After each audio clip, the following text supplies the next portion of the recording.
So we are officially at that stage of life. You know, the stage where young people begin to look at you differently. How do I know that? Because we got a minivan, and there is no greater sign to getting older than when you drive your minivan to the skate park, right? And there's no shame in having a minivan and driving a minivan. And in fact, I'm really excited about having a minivan. Plus, we just had to prepare for a third kid. So it was either divide 3 kids between 2 cars or get a vehicle that can accommodate us all. So we officially graduated as parents. I know, hold your applause. But have you ever noticed what happens the moment you get something brand new? I mean, you start seeing that thing everywhere you go. And suddenly, you're driving down the road. And, for us, we saw that same exact van everywhere we went. Beforehand, we didn't even notice minivans on the road. But now somehow, everywhere we went, we noticed that we must have inspired the whole town to go out and get this kind of minivan, right? I'm just kidding, but have you ever experienced this? I mean, it happens with getting shoes, having babies, buying a car. I mean, the thing that you buy, it begins to pop up on your radar. Now, for me, it's not just minivans that popped up on my radar. Another thing that was weighing even more than a minivan was detected on my radar. A thing that I've heard a lot of people discuss, but I had not done much serious wrestling until all the government shutdown began to take place. And what is it that I'm referring to? The topic of civil disobedience. That is Christians taking a stand against governing authorities who call us to compromise on our Christian faith. And that is by taking a stand. By that I mean disobeying the laws of the land so that we do not disobey the laws of God. My hunch is that many people have already formed their opinion about where they land on this issue. But if I'm being honest, I have never been in a position where I have had to think more critically through this topic than in this season of life that we find ourselves in. And as I've been wrestling through Scripture and the situation in life that we are in, I'm noticing all over the place people voicing their opinions about this topic, about civil disobedience for Americans and for Christians. And amidst all of this, we are trucking our way along through the book of Daniel, which is the iconic topic of civil disobedience in all of Scripture. And even if you're not a Christian, I mean, you're probably familiar with the details of the story we're going to talk about today. It's a story about a guy named Daniel who gets thrown into the pit of a lion because of his defiance of the laws of the land. And so we find ourselves in Daniel chapter 6. It's a famous story. And it's also the last story in the first half of the book of Daniel before we head into the second half of the book, which contains some very bizarre visions. But we'll talk about that when that time comes. But today we address the elephant in the room. And I don't address this because, it's the popular thing to do, to talk about, but because it's the issue that Daniel chapter 6 raises. But be forewarned, there is going to be a lot of people, perhaps maybe even you, who will not like or agree with today's message. And I understand that people are all over the map on this issue. So I'm going to try to be fair to everybody and just offend everybody equally, okay? Are you ready? Let's jump into our text today, Daniel chapter 6, starting in verse 1. It pleased Darius to set over the kingdom satraps and to be throughout the whole kingdom. A few things that you should know about this passage. The city of Babylon had been destroyed and a new empire had taken control of the land, right? The Medes and the Persians. And so Daniel, although he has not physically changed locations, he is living in a brand new territory with new rulers over him. The second thing you should know is that there have been people who have taken issue with chapter 6 of Daniel because there has not yet been a king found by the name Darius outside of what we have in the Bible. But this should not bother anybody because just a century ago, people were convinced that Belshazzar was a made-up figure in the book of Daniel.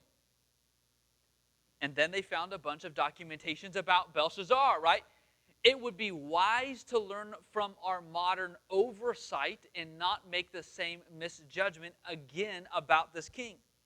Last thing that you should know, and last and not least, is this story was written in the form of a kind of court trial. What that means is that this story is meant to be seen as this trial by ordeal, not a trial by execution. The way that trials by ordeals worked in the ancient world is that if somebody was perceived to be guilty, but they weren't sure if that person was truly guilty, they would put them into a deadly situation. And if they survived, it proved that they were innocent because only a God was able to deliver them. If they died, it proved that they were guilty, right? And there's all kinds of examples of this in the ancient world. One of the most common ones was called the water ordeal, where you would throw a person into the river. If they lived, they were innocent. If they died, they were clearly guilty. So that is how many scholars argue that we should be reading this story in Daniel chapter 6, at least from King Darius's perspective. So let's continue in verse 2. And over the 3 high officials, of whom Daniel was one, to whom these satraps should give account so that the king might suffer no loss. Daniel is top dog. He is the leader of leaders in this new empire. Then this Daniel became distinguished above all the other high officials and satraps because an excellent spirit was in him. And the king planned to set him over the whole kingdom. Daniel is thriving in a hostile land, but this was about to create a great jealousy among other leaders. Verse 4, then the high officials and the satraps sought to find a ground for complaint against Daniel with regard to the kingdom, but they could find no ground for complaint or any fault, because he was faithful and no error or fault was found in him. I mean, they are on the hunt to find some legal flaw in Daniel, but they came up short-handed. In a foreign, in a hostile land, Daniel lived he lived in such a way that they could not find any broken laws, whether major or minor. I mean, if there was even the smallest of errors, it would be these guys who would be able to find it out. And so what are they going to do? They gather together a plot, a plan for how they might stop this Daniel from rising the ranks. And here's the conclusion in verse 5. Then these men said, we shall not find any grounds for complaint against this Daniel unless we find it in connection with the law of his God. The only way to stop Daniel's rise to power is to create a law against Daniel's God that would force his hand to disobey the Persian Empire. But they can't write new laws. The only way a new law can get passed is if the king writes it. And so here's how they approach the king in verse 6. Then these high officials and satraps came by agreement to the king and said to him, O King Darius, live forever. All the high officials of the kingdom, the prefects and the satraps, the counselors and the governors are agreed that the king should establish an ordinance and enforce an injunction that whoever makes petition to any god or man for 30 days except to you, O king. Right? You got to imagine the king is just smiling over the flattery of their words. They say, shall be cast into the den of lions. Now, O king, establish the injunction and sign the document so that it cannot be changed according to the law of the Medes and the Persians, which cannot be revoked. Therefore, King Darius signed the document and injunction. Right? This is like just a rotten move. Just a rotten move. And the measure of punishment is just ruthless. I mean, there is no form of punishment like this anywhere in the ancient world. I mean, they got really creative with this punishment. most of the times with like lions' dens, it would be these caged lions that they would be released to be hunted. It's possible that this is what the intention originally was for these lions, and they thought, hey, why don't we be creative? Why don't we punish Daniel this way and throw him into the cage? And so they cleverly back the king into a corner that he won't be able to get himself out of. I mean, they know that the king's ego, that he will give into their request for this new law. And they know that Daniel also is favored by Darius, and that he would try to change the laws the moment he finds out that Daniel is in violation of it. And so they get the king to make it a universal law. And so he does. So how is Daniel going to respond? Verse 10.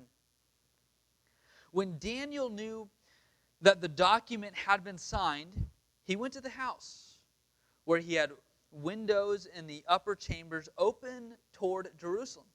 He got down on his knees 3 times a day and prayed and gave thanks before his God as he had done previously. What does Daniel do? He does what he has always been in the habit of doing his entire life, his entire exile, praying. And we are not told what is going on emotionally for Daniel, only that Daniel did not flaunt his defiance in the center of the town, nor does he hide, nor does he minimize his commitment to God. Nothing in Daniel's spiritual practice changes, even when things are set up to trap him. And these guys, they knew Daniel would do that. I mean, he lived in such a way that they knew Daniel would not cave under the pressure. Daniel took the bait. Verse 11. Then these men came by agreement and found Daniel making petition and plea before his God.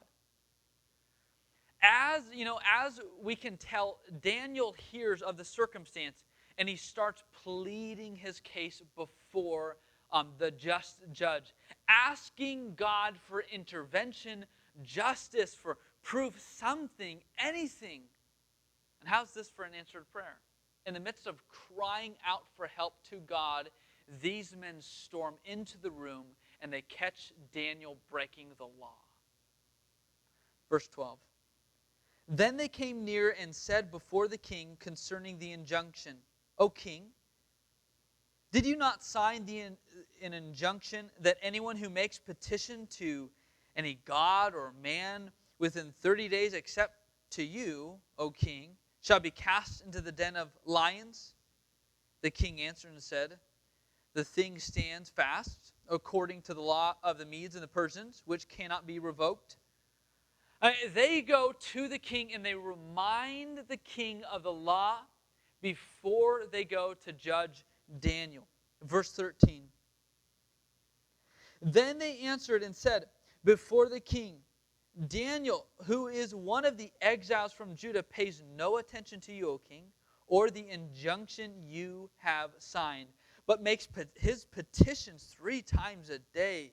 Then the king, when he heard these words, was much distressed and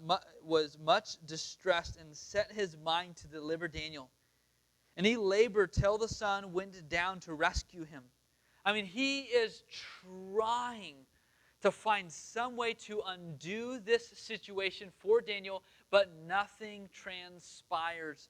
Verse 15. Then these men came by agreement to the king and said to the king, know, O king, that it is a law of the Medes and the Persians that no injunction or ordinance that the king establishes can be changed.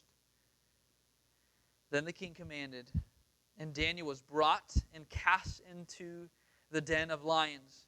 The king declared to Daniel, may your God whom you serve continually deliver you. And a stone was brought and laid on the mouth of the den, and the king sealed it with his own signet and with the signet of his lords, that nothing might be changed concerning Daniel. Then the king went to his palace and spent the night fasting. No diversions were brought to him, and sleep fled from him. The king is so disturbed. He's so disturbed by throwing this innocent man into the lion's den that he cannot eat and he cannot sleep, and he refuses every kind of entertainment. I mean, morning could not come any faster for the king to check on Daniel, to see if God had somehow intervened on behalf of this man's innocence. Verse 19.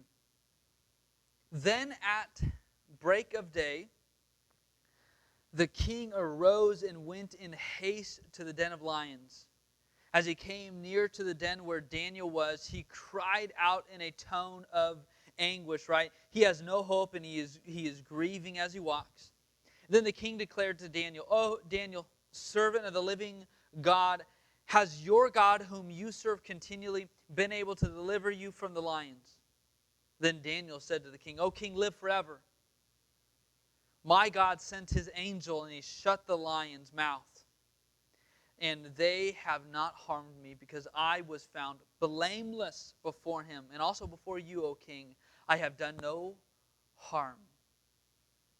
Daniel was put on trial, but he was found innocent. And as a result, Daniel was restored to life. He was lifted out of his grave and given a new life. I mean, this is like the perfect picture of following Jesus, right? Jesus tells us, deny yourselves and follow him, die to yourself and live for God, and the result is not abandonment to death, but it is life beyond the jaws of death. Verse 23. Then the king was exceedingly glad, and he commanded that Daniel be taken up out of the den. So Daniel was taken up out of the den, and no kind of harm was found on him, because he had trusted in his God. And the king commanded, and those men who had maliciously accused Daniel were brought and cast into the den of lions, they, their children, and their wives.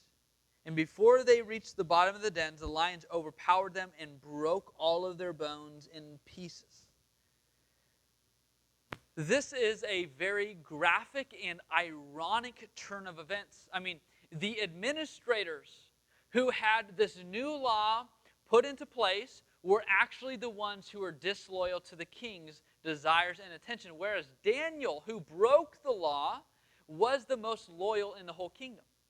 I mean, in spite of the challenges that this punishment that we see here to the whole family raises for many people today, the reality is that that punishment came from the same king who ordered Daniel to be thrown in the pit, not from God.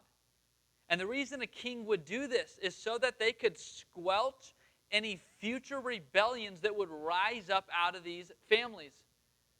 And so in closing, right, the king acknowledges that Daniel's God is the one who rules all, who has an unending kingdom, a God who is king over all of the kingdoms of earth. So the king uses his same position of power and influence, and he decrees that all people direct their worship away from him to Daniel's God. And as a result, in that decree, Daniel thrived. Right? Verse 28 says this. So this Daniel prospered during the reign of Darius and the reign of Cyrus the Persian. So, what do we learn from Daniel's defiance and God's miraculous act of rescuing him? I think we learn three big things from this passage. They are, first, the laws of God are higher than the laws of the land. Second, the grace of God always vindicates the lawless for God. And three, the gospel of God is what actually transforms human hearts. The laws of God are higher than the laws of the land. All throughout this passage, you get a picture of two different laws at work in the land. The law of the Medes and the Persians versus the law of God. Which one is superior? Which one is to be obeyed? Interestingly enough, Daniel lived with such integrity that both laws, he lived them out perfectly, right? He wasn't lawless in any of them. And so a new law was created so that he could be accused. But up until that point, no arbitrary law, no law had been broken. He was not disloyal to the law or to the king. But he did draw the line in the sand. Where was it that he drew the line? He drew the line when he was asked to acknowledge somebody as a greater king than God. And Daniel drew the line in the sand when he was told to be disloyal to his God. And at that point, he became disloyal to this singular law in the land. He did not wholesale become disloyal to the kingdom at large that he was part of. Why? Why did Daniel draw the line in the sand? Well, because our God is the king above all kings. His kingdom is over all kingdoms. And that king's laws are higher. They are superior to any laws on earth. And this king is the head honcho, right? He's the boss. He's the king. He's the CEO of everything. And you know what I mean by CEO, right? The cosmic executive officer. He is the one who all people will ultimately give an account to for how they lived on earth. And so if you're going to be guilty, it better be for choosing to be disloyal to the lower laws rather than being disloyal to the one who has the highest authority in heaven and earth. And that is what Daniel does. He knows that God and his laws have greater importance, greater weight than the laws of the land. But how did he draw the line in the sand? As far as I can tell, Daniel did two things. It was prayer and faithfulness. Daniel did not act rashly, harshly, or unlovingly toward those around him and toward those above him who disagreed with him about his defiance. Daniel did not go to the center of the town to flaunt his faithfulness. He didn't lead a revolt against the king, but he went to his home and he did what he had always been in the habit of doing. He got down on his knees and he prayed for the kingdom that he lived in. And he got more done on his knees than he would have ever had gotten done on his feet. How? Because he petitioned, he complained to the right person, not to social media, right? Not at the coffee shop, not at the parlor, but to the God who is actually able to humble, save, and deliver whomever he wills. He goes to the one who alone has the capability of changing nations and changing hearts. And I'd say more people need to take their guidance from Daniel. If they want to see lasting change take place rather than hoping that new laws can be written, our world notoriously tries to bring about change by force, by manipulation, and by violence. And it never works. If you want real and lasting change in our country, it's going to take you to get on your knees by asking for the invasion of the kingdom of heaven into the kingdom of earth. Fighting fire with fire only devastates the lands that it consumes. And Jesus taught us differently. And I would say, church, that this applies ever as much to us as to anybody else. Just because we may have anger in our heart toward the things that are going on in our world, it will not change because you are angry. It won't change when we follow the way of the world through force and violence and Facebook posting, just venting out how angry we are. Trying to change our world through earthly strategies is like trying to build a house with kid toys. They will break long before you get any real work done. The forces at play in our world require resources that are not found here on earth. That's why Paul said this in Galatians chapter 6, verse 12. For we do not wrestle against flesh and blood, but against the rulers, against the authorities, against the cosmic powers over this present darkness, and against the spiritual forces of evil in the heavenly realm. But the question that remains is, what is the law of God? It was the law of God that was the determinative decider for defiance for Daniel. And so before we can even answer the question, like, when should we act like Daniel and embrace like civil disobedience, we must first answer the question, what in the world is the law of God? And when we turn our attention into the New Testament and what the law of God is for followers of Jesus, for Christians, it comes down to two commands: the Great Commandment and the Great Commission. When Jesus was asked, what is the greatest commandment in all of Scripture? He gave two interconnected commands that boil down to this: love God, love others. And this is what we call the Great Commandment. The second command is the Great Commission. That is that Jesus commanded us to live on mission, to go out into the whole world and make disciples. And as you read through the New Testament, you find Christians speaking of these two commands as the two binding commands in the New Testament that we are tethered to. These two commands become the very heartbeat of the Christian movement. And they are even called the royal law and the law of Christ. So here's just a few scriptures that highlight these. James chapter 2, verse 8. If you really fulfill the royal law according to the scriptures, you shall love your neighbor as yourself. You are doing well. Did you catch that? Royal law, meaning this is like a biggie for Christians. So what does he quote? He is no doubt quoting Jesus' words in the Great Commandment, right? Skip down to verse 12.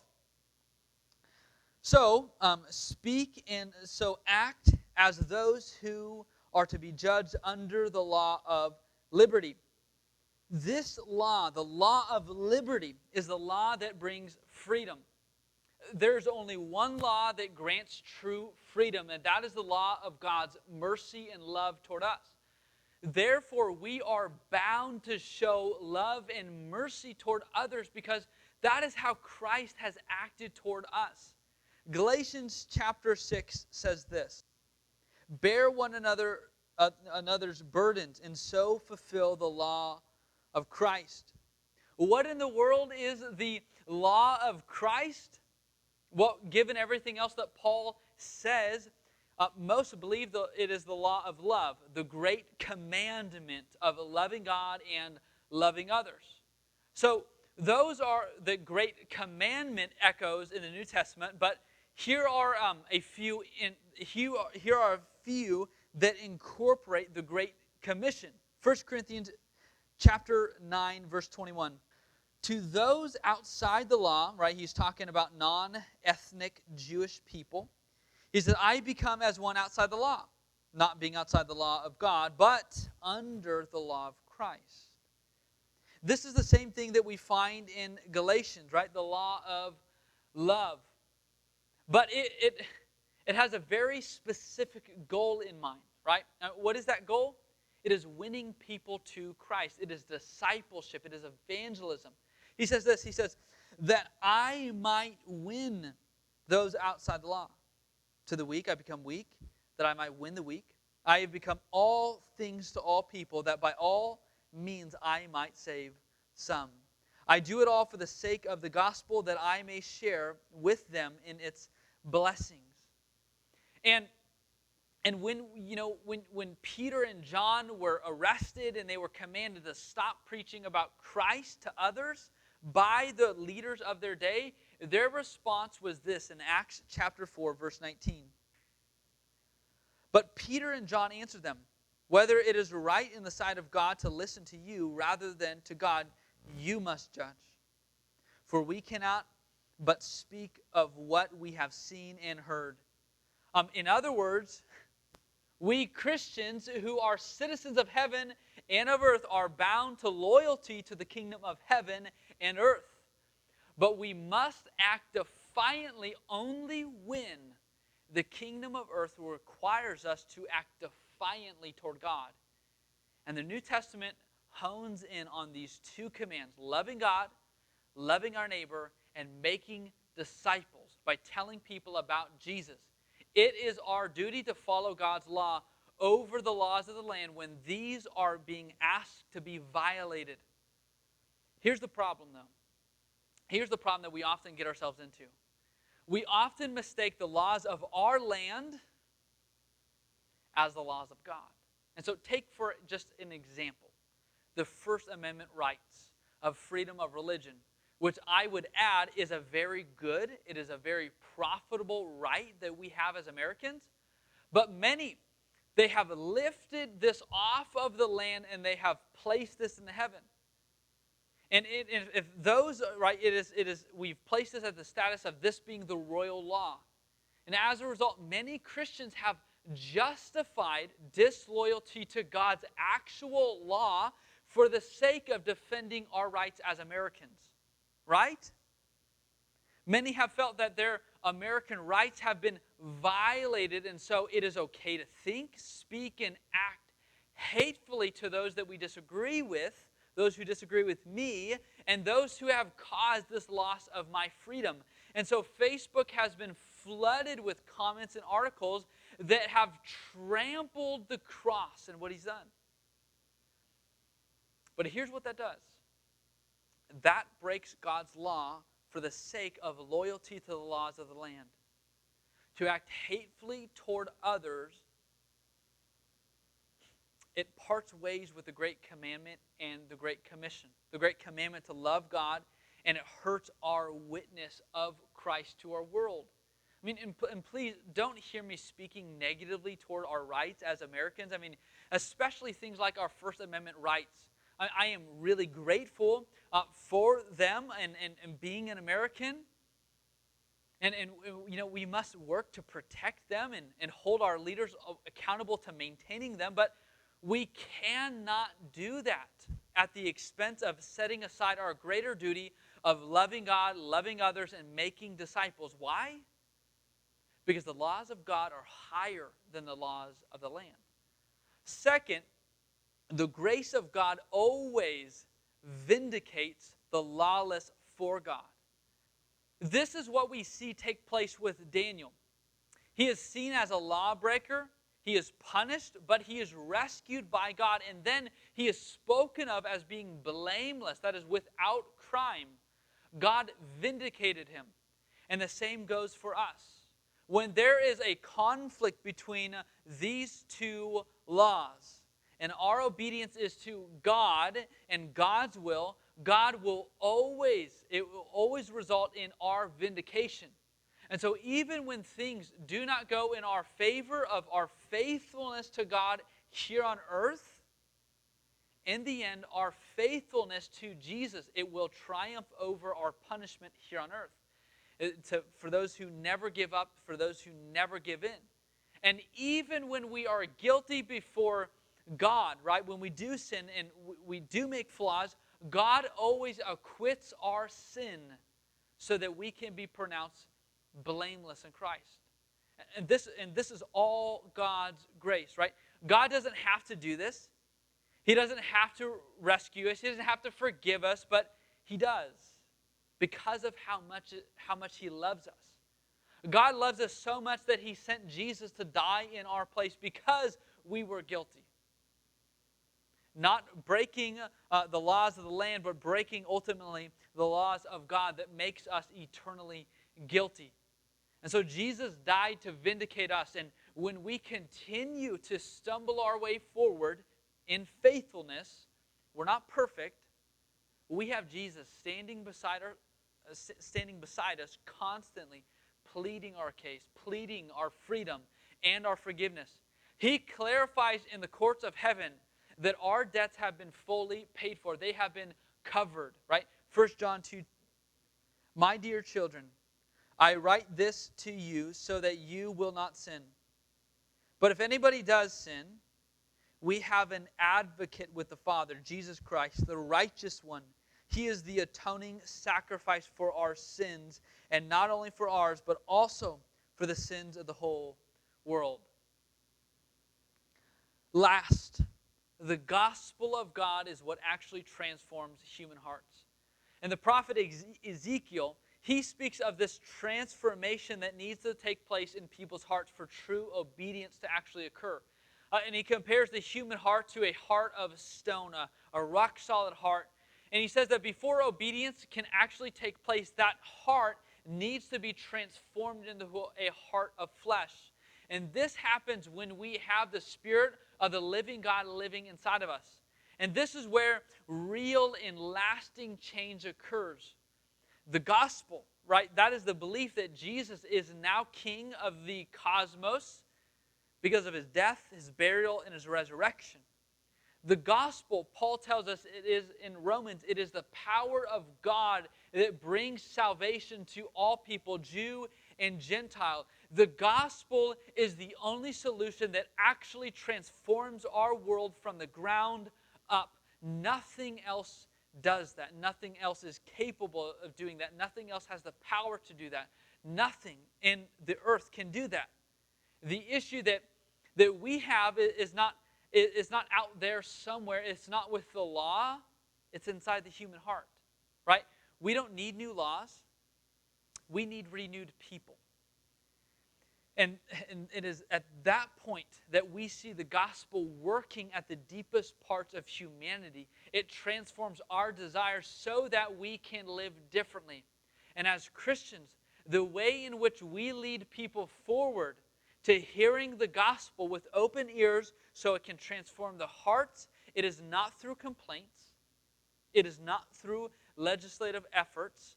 It is not through our attempts to compel people to live according to our moral standards. The only thing this accomplishes is people to close their ears. The only way to present the power of the gospel is through the power of a quiet and peaceful and loving faithfulness like we see in Daniel. And that is the direction that we need to move toward. And the remarkable thing is when we begin to live like that, it begins to pop up on everybody's radar. That maybe God, just maybe God, is the solution that we need. So let's be the kind of people Daniel encourages us to become.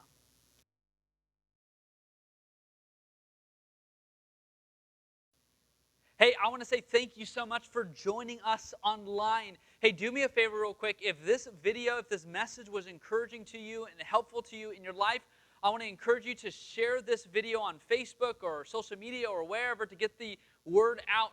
Hey, if you are a guest with us, or maybe you would like some prayer for things going on, or you're in the process of making a spiritual decision, I want to encourage you.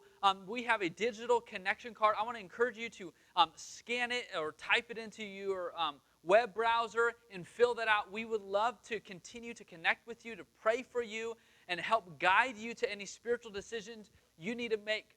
Hey, I want to also encourage you to keep giving to the church, right?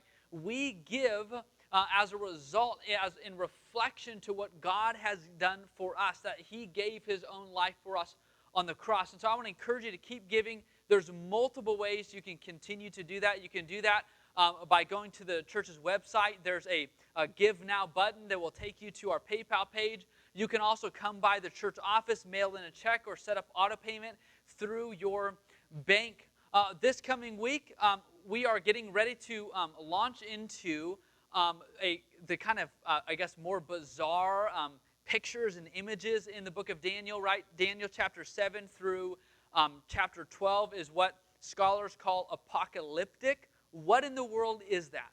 Well, this Wednesday, I get to share my interview that I did with Shane Wood. Shane's been on our interviews a couple of times before, so many people have gotten to know him already, but he honestly has studied under some of the world-class experts on the book of Revelation. I mean, he knows his stuff. And in this interview, he kind of breaks down what in the world apocalyptic literature is, what it's for, what it does.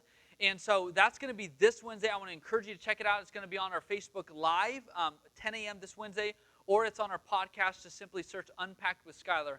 Hey, church, we love you. We miss you. I'm so thankful that we have things like this technology. It is different, but I'm so thankful that it's like that we can still connect with you like this. So anyways, God bless, and we will talk to you soon.